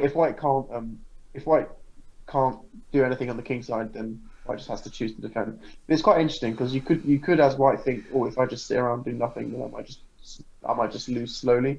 So you could kind of, as white, think, oh, I need to do something crazy, so I might try like F4, F5, something like that. Yeah. And so this is going to be quite a good test as well for white to see whether he wants to just kind of sit solidly or try some kind of craziness on the king side. But given that we know how he's played, I mean, it's probably quite easy to predict his moves. I reckon he'll probably play something like Queen E1, given he just played very solid blockade. But Queen E1? Doesn't that give black, am I being naive, or does that not give black sort of the A file? Yeah, it probably does. For free. I'm not saying it's a good move. Maybe Queen A3, but I mean, the problem is every move has a downside, because if you go Queen A4, you're going to get hit with Bishop C6. Can I just pass with like King H1, or am I worried about H4 coming in? I mean, isn't there a threat of just taking on B4, no? Oh, sorry, forgive me. Of course, sorry. But actually, Bishop B4 might not be a threat because of Queen B2. Oh, but then Bishop A5. Bishop A5, yeah. So white. So let's just say white plays Queen A3, and then the idea of like kind of defending B4 and keeping the A file together. I don't know. Is there any square that the white knight can go to which is going to cause black issues? Like, I mean, if you could put the white knight on any, I suppose if you got it around to A4 and C5, black would start to become. I mean, there is some slight strategic. Where's the path? I mean, where's the path to there? I mean, you'd have to go here with that. You can try some stuff with knight H1, knight F2, and G4. Yeah. I like that. Oh, you want to go like this and then sort of try and get some counterplay on the king side, like like the delayed Danny style of like not sitting and suffering, just like trying to get something going, basically. But can I just start with Queen E1? What's so? Okay, let's just okay. So over to you, Ezra, because you're stronger than me, obviously. I always want to play Bishop H6 in these positions, but I think Queen A7 or Queen A6 is probably more principled. Pick one, please. Let's say Queen A6. Okay, Danny, over to you. Yeah, I mean, so I'm going to borrow your knight H1 move, but yeah, the more I look at it, it probably doesn't quite work here. But knight H1, I try knight H1. Bishop H6. Oh, that's a bit of a problem. So if I could just go knight F2, how bad is that? Can I play H4 now? We play knight H1. No, H4, yeah. And then if I go... Is this an issue at all? Not? Or Bishop D2? Maybe is Bishop D2 too slow? Am I just going to go Bishop D2 and then... Yeah, Bishop D2 is strong, isn't it? Because I'm going to get mated. Yeah. So maybe there is a bit of a sting in the tail for... Yeah, no, H4's a bit of a mistake. The thing that would worry me, guys, here is this Bishop on B7 is now locked out of the game. And if it does open up on the king side, you're effectively playing a piece down. You're right, because this can never ever. The only thing you could ever do at best is defend F7, which is probably not going to be the issue. It's going to be the dark squares. You can get to C2 pretty directly. Okay. Okay, and they can actually and they can come back and defend quite a lot of things. Yeah. But I mean, I guess Black's dream, if you play slowly after Queen A1, is like Queen A7, Queen A2 or A3, Bishop C6, Bishop A4, and kind of bring that bishop into the game like that. And I think if White does nothing, I think Black will just win by doing that. Is my feeling from it, which may be wrong. There's probably enough defense, but it feels right for White to do something on the king side, with some combination of G4.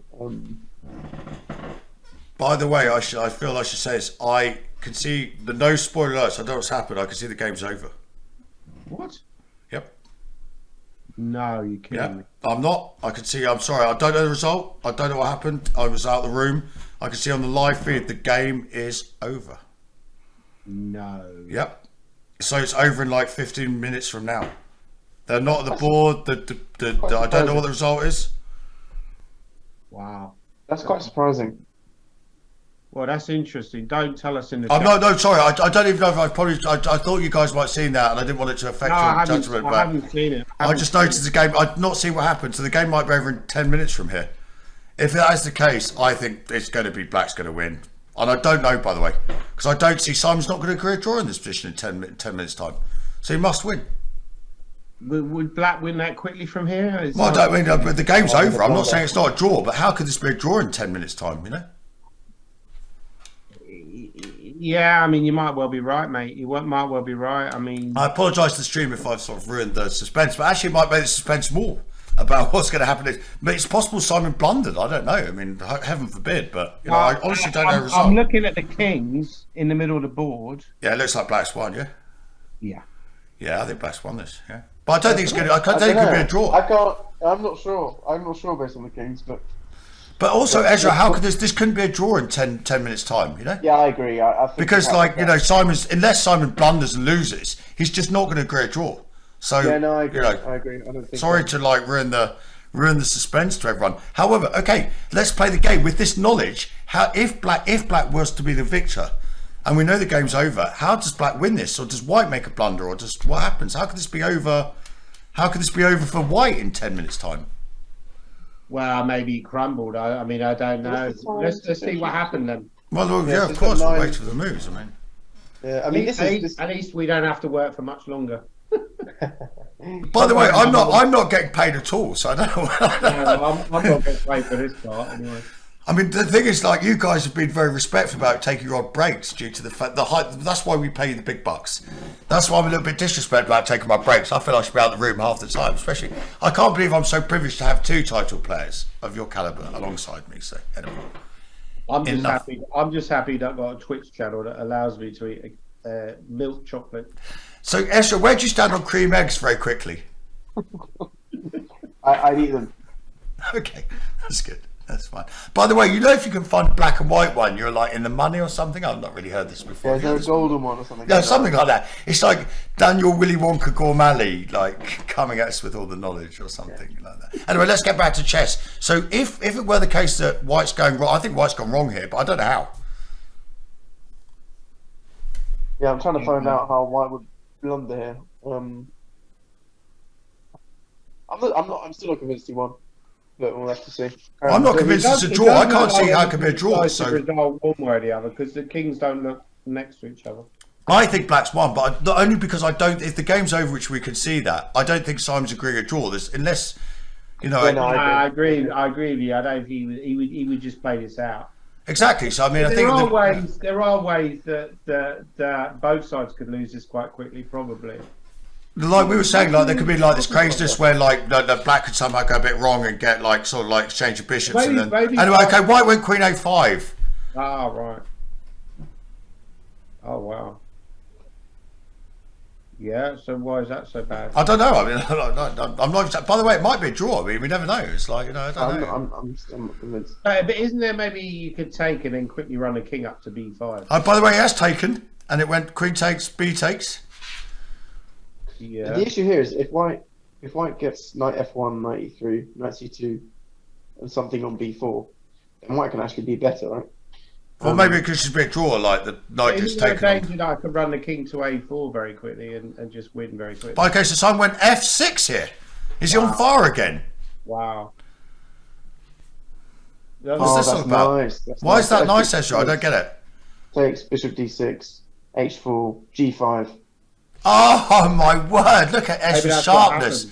Look at this. So the idea is to pin the knight so that H4 is met by G5, right? But King H3, I don't know. It's not It's not over yet, yeah? Definitely not over yet. Maybe here? And maybe Bishop C8 and you've got nothing to. Yeah. Oh, this could be. If Simon's managed to finish the game in this sort of flourish, that'd be pretty bloody.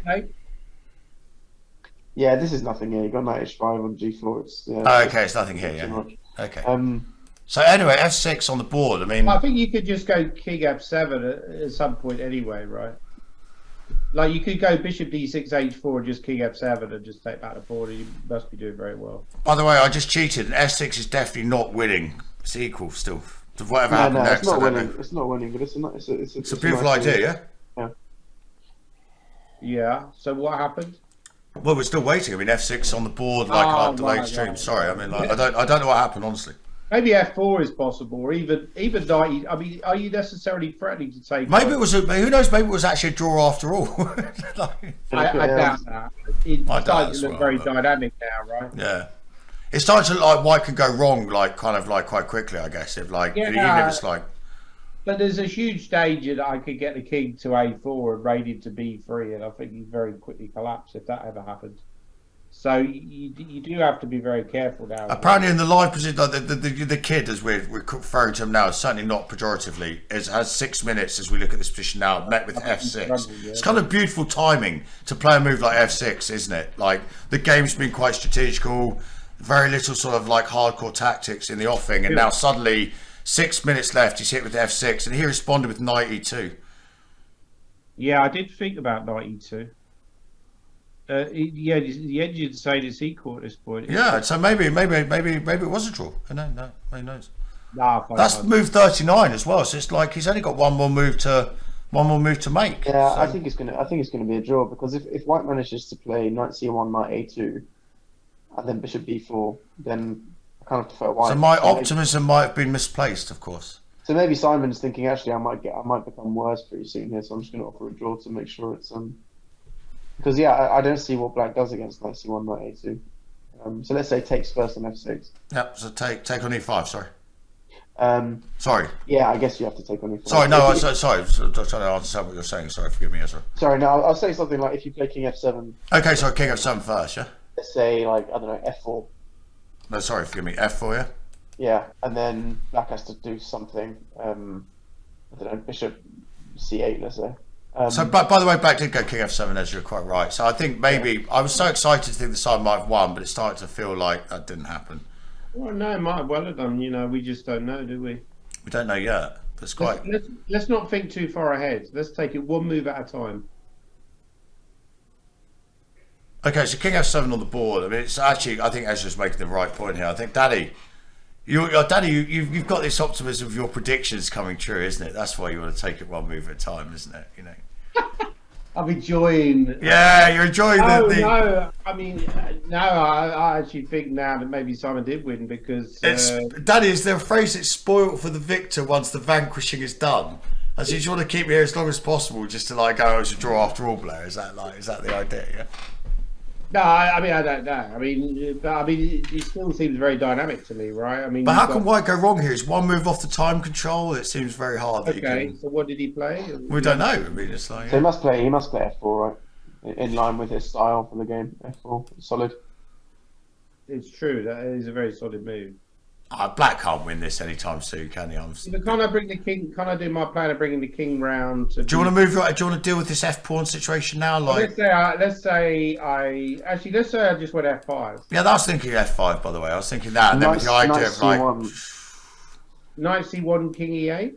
Knight a2. Sorry, excuse me. Pardon. Knight a2, king d7. Bishop b4. And if I go bishop h6.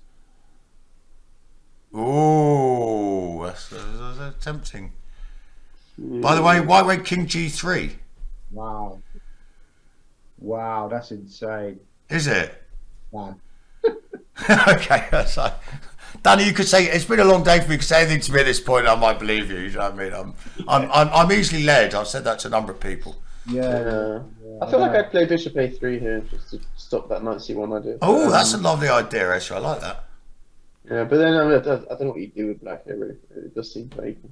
Well, maybe like you try and because maybe like you can't go f5 now because the king might at some point have the counterplay if the king tries to do Danny's run. We probably have to deal with this f pawn, and maybe the white king coming to g3 is like increasingly feels like this might be a draw to me now, but I don't want to be. I'm optimistic, as that's the antonym of optimistic. But pessimistic, I guess, is the words. But Yeah. I guess you played G5 here. Yeah, G5 is giving, yeah. But then maybe White breaks up the pawns somehow with like H4 or something. yeah, this game's it's got to be drawn now. Now I think it's like, feels like it's drawn. I don't know. How much extra time do they get on move 40? I think they get half an hour, Ezra, yeah? So, yeah. It does seem to finish very quickly from here. So Well, exactly. I mean, White's played King G3. He's made the time control according to our like delayed likely feed. that he would just collapse and lose so quickly, right? Or that either side would lose that quickly, yeah? Yeah, indeed. I agree with that. Like, it seems like... But then again, almost a draw just seems a bit strange to me because of, like, But then, like Ezra was saying earlier, if he's slightly concerned that maybe White is the only one who can start to play for a win, then Yeah, so, like, it's got the downside of, like, if he goes a little bit wrong, you could start to see some problems. Is there rules here in this tournament about you can't offer draws before move 40 as well? Is that another... So it might have been that, he wanted just to... I don't know if that's true. I don't think so, but... I mean, someone's made a point. Maybe Simon's tired, like Daddy, you were saying earlier. Like the young lad could go forever. Simon's appreciating there might be some dangers. He's kind of like in this situation had a great where game in the morning. You couldn't have had a better game in the morning. You couldn't have had a better game in the morning. You think, well, look, there's slight danger against this kid. But equally, you could say, I mean, I was having this discussion with Brandon Clark. Is another good player, right? And, I had this game at Hastings where I played this 2100. And I went wrong. Like, he offered me a draw. And I'm like, I don't want to make a draw with this guy, So I played, like, a couple of moves. Then suddenly I realised, hang on, I'm in trouble here, Because, when you turn down a draw, you feel obliged to, play kind of, like, aggressively. And I played, like, the wrong moves. And I suddenly was in trouble. I offered a draw, which he immediately took. And I said this to Brandon later, and he said, you can probably just play on anyway, even if you're just in trouble. But, by the way, we've got a question here. It's like, I think it meant F takes E5. Is this any sort of idea to unbalance the position? Does that make any sense? It's just, if you take back, the downside... The upside is that you're getting two fast pawns. The downside is that the two... You're giving this D4 square away, I guess, as well. Yeah, exactly. Basically, the white pieces get more freedom. So, I mean, if you imagine a setup where you take on E5, White takes again on E5. Yep. And then White can play something like Bishop D4, then Knight C3. So you can't really imagine... That Black ever breaking through, like, those two connected pass pawns aren't going anywhere anytime soon, are they? They'd be very well, heavily defended on the dark squares. Yeah. By the way, okay, so Simon played. By the way, do you ever move? Simon did play G5, goodly, well or badly. This maybe was agreed draw here. Maybe Simon just offered the draw here. Who knows?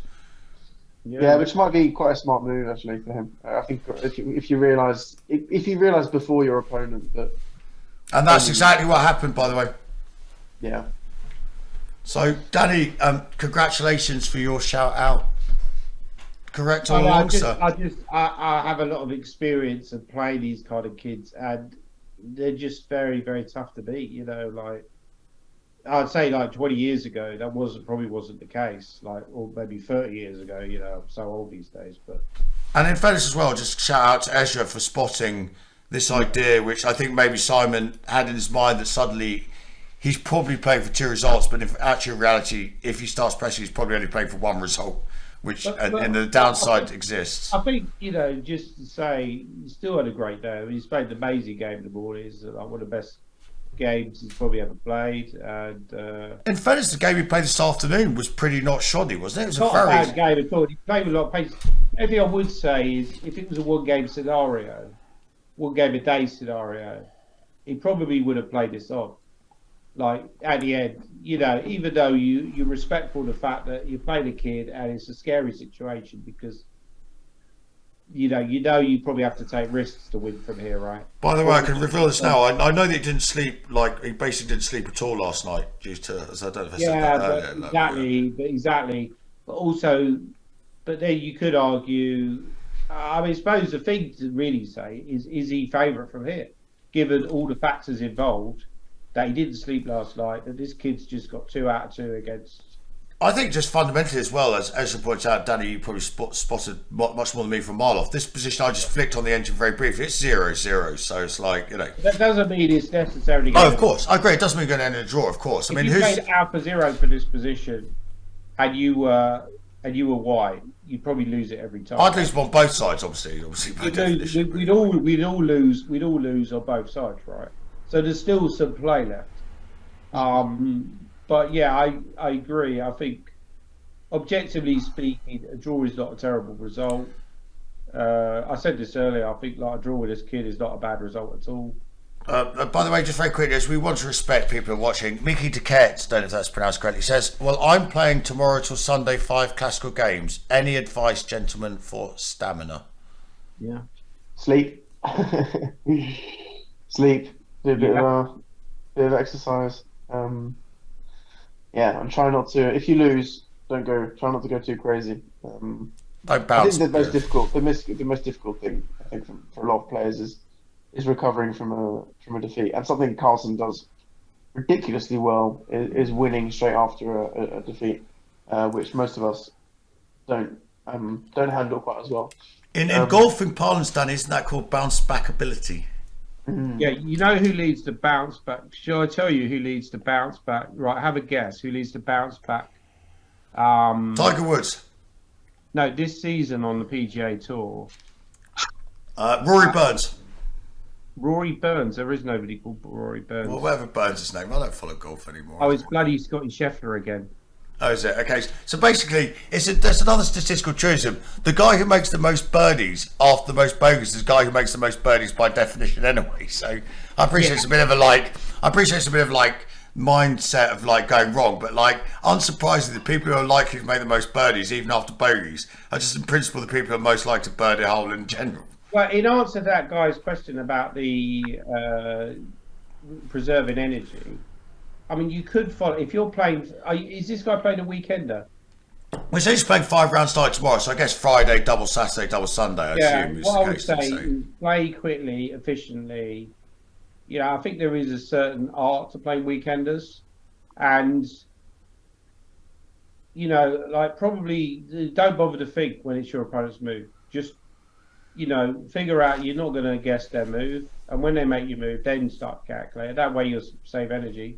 Take energy tablets as well.